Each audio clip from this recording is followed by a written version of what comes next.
Hi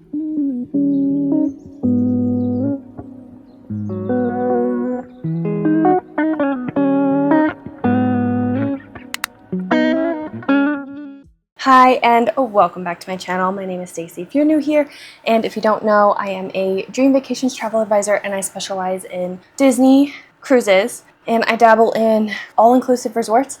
I know the most about Disney and cruises though. My free quote form is linked down below and my first services are free to use. We can work together to plan your dream vacation. And also I post 2 videos a week, a lifestyle video, week in the life, where I'm talking about little bits and bobs of the things during my week, as well as half marathon training, which I am halfway through and I'm about 10 weeks out and I'm so excited. Actually, by the time this goes up, it'll be a little bit closer, but regardless, I'm halfway through my half marathon training, so pretty excited, and a travel video of sorts. So something like this where I'm talking about all of the travel tips or travel essentials. So I broke this video down by category of, basically this is almost like a packing list, if you will. And then I will share some of my favorite products as well as I go through the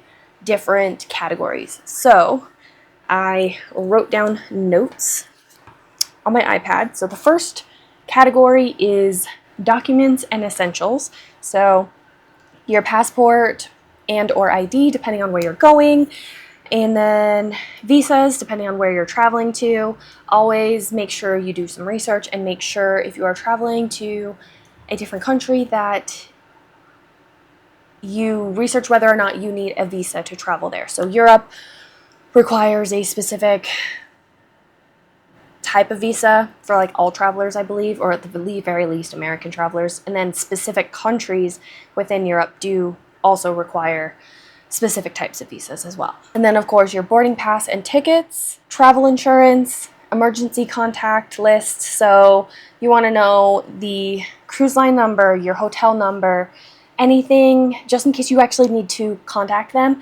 And then with the boarding passes and your travel insurance and then emergency contacts, I suggest having those things saved as an image or something you can access on your phone without any type of Wi-Fi signal or data, as well as a paper copy just in case for some reason you can't access your phone, and either carry it with you or, you know, have it somewhere easily accessible. But the paper copy is just a extra safety measure. And then of course your credit card, debit card, whatever you plan on using, as well as some cash. So look at the local currency and bring some small bills in that. And if you're going on a cruise, bring a ton of ones, because even if you get a drink package, you've already paid gratuity technically. The crew really does appreciate $1 per drink or so. And then of course if you're in a port and you're buying something small, like I like to buy a magnet and a sticker while I'm in a port that kind of says something about the port specifically itself.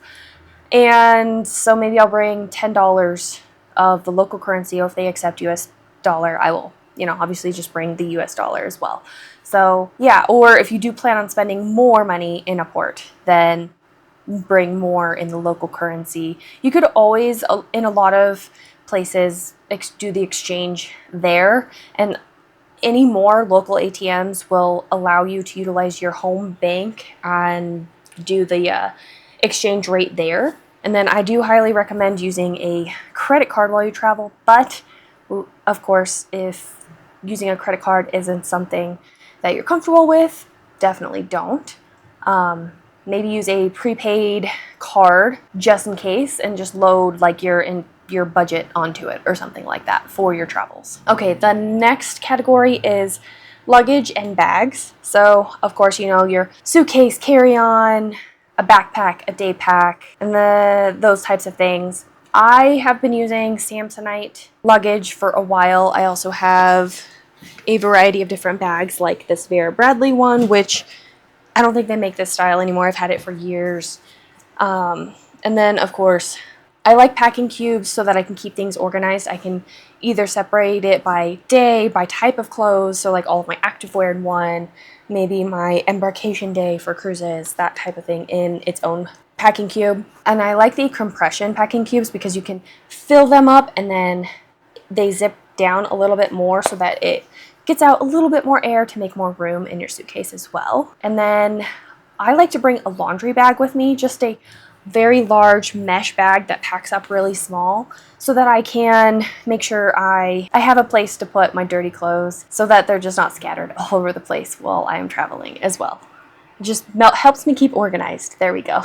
Next category is health and safety. So we have a first aid kit, hand sanitizer, sunscreen, or bug spray, depending on the location that you were traveling to as well. So those types of things should be tailored to where you're going, the type of traveler you are, and the things you think you might need, and very much tailored to the destination that you're going to. I have a fairly large first aid kit that I bring when my husband and I travel together, but when I'm gonna have several trips where I'm traveling without my husband, I'm going with my parents, and then 2 different trips with 2 different friends, I'm gonna have a pared down first aid kit for myself as well. So just health and safety things, any medications that you might need, that kind of stuff. The next category is clothing and accessories. So you want to have some weather appropriate clothing. So check out the forecast for where you're going and see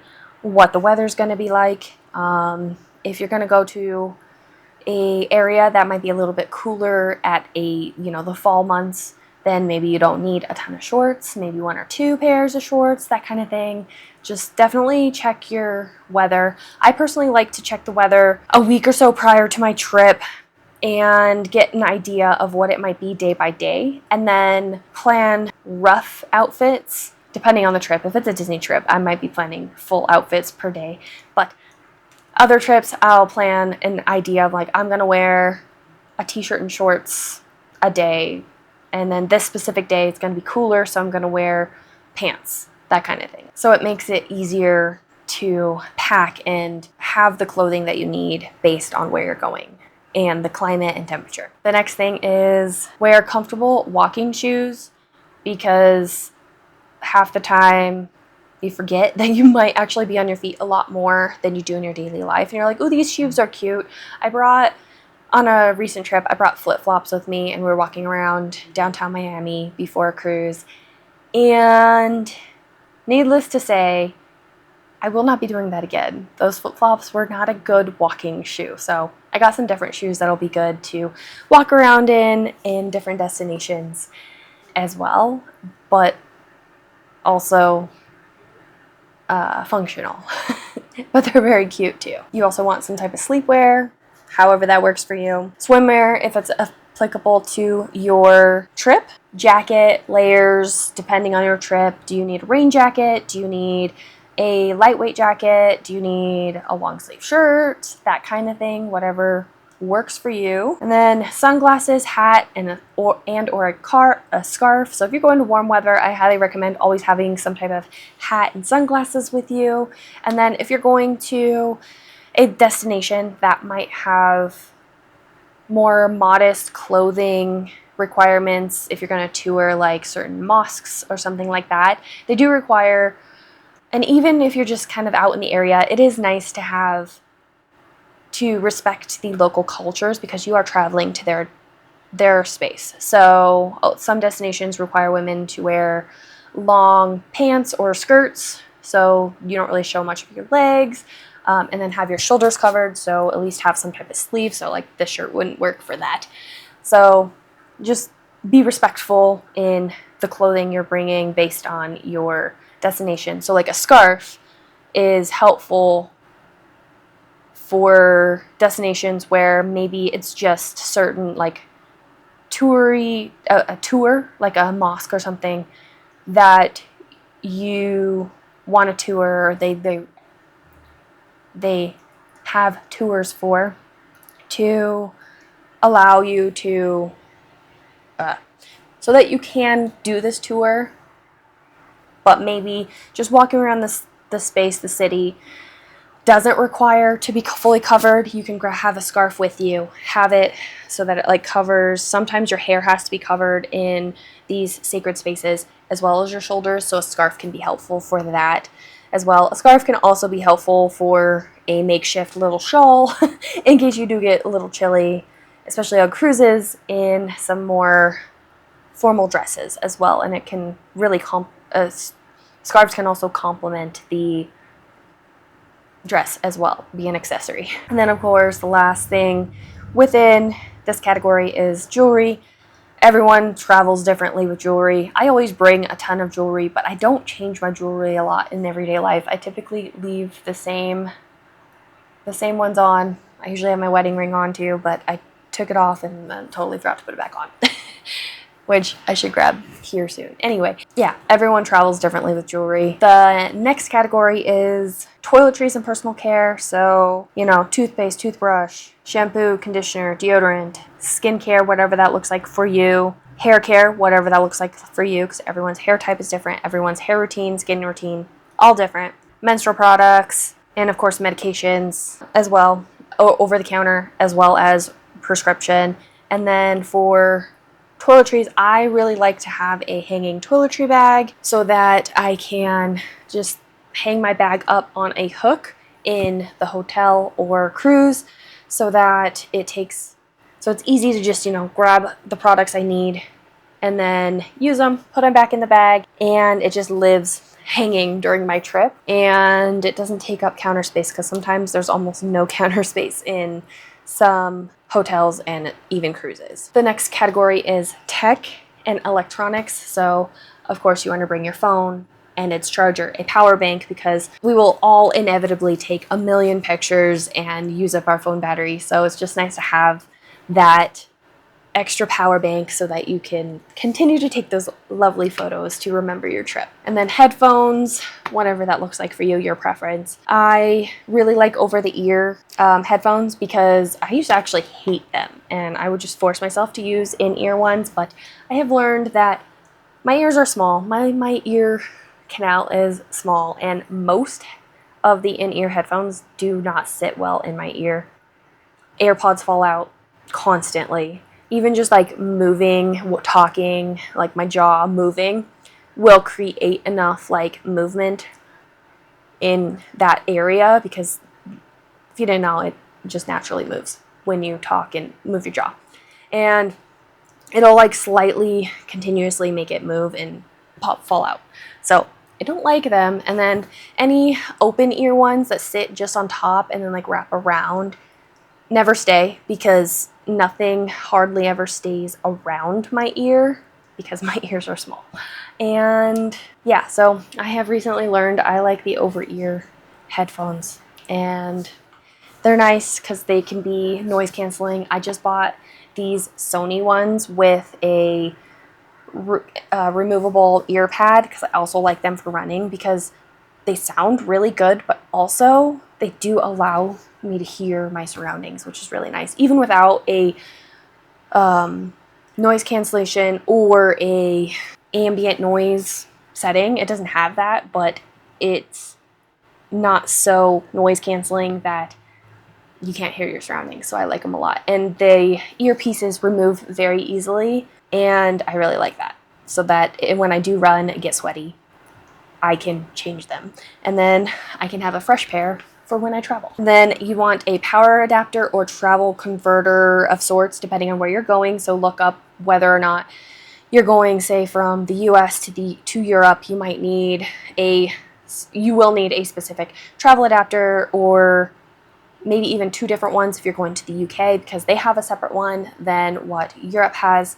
And check if your devices need a power converter, because sometimes the amount of power that our devices, like a hairdryer, needs, or curling iron or something like that, especially if you look at Dyson, sometimes those items will automatically be dual converter, so they will work properly in the US as well as Europe.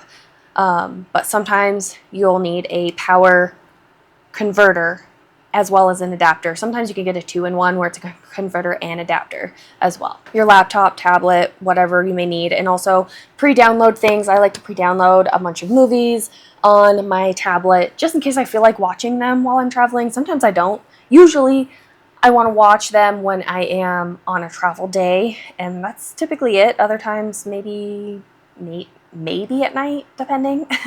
Typically I don't watch a whole lot while I am traveling. And then camera gear if you need it. Like I bring my camera I'm currently filming on now. I have a separate camera, and then, you know, the microphone. This is my microphone, as well as all of the cords and power things, extra batteries that go along with it. And then of course cords, charger, batteries.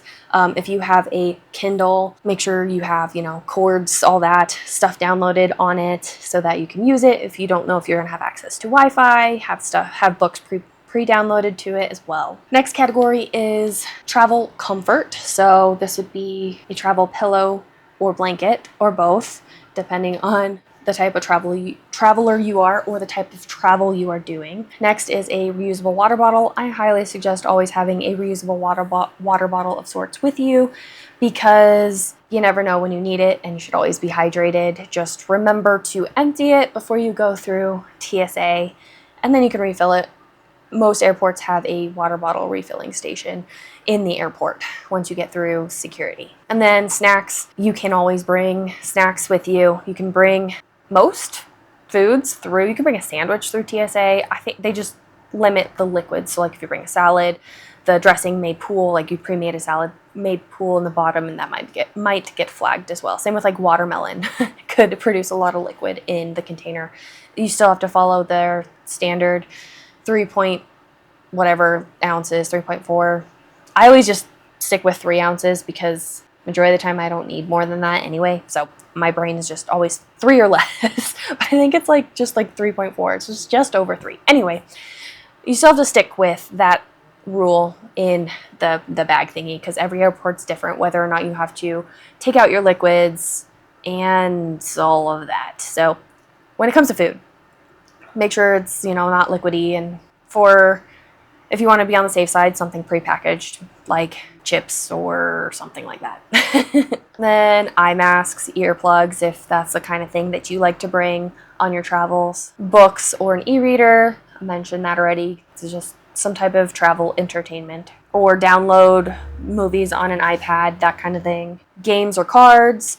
So sometimes that's a lot of fun if you're doing more of a relaxing vacation where you're not planning a ton of daily activities, or maybe it's something you want to do to wind down for the evening, just depending on the type of trip you're doing. And then any movies, music, or podcasts if you know that you may not have access to any type of service or Wi-Fi. And then the last category is destination-specific items. So say hiking, whatever you might need to hike if you plan on hiking in that destination. If you're going to a beach, whatever you need for going to the beach. So are you going to have access to a beach towel? Do you need to bring a beach towel? Are you going to be able to snorkel? Are you going to be able to rent snorkel gear? So it's just destination specific things for where you're going and the activities you plan on doing.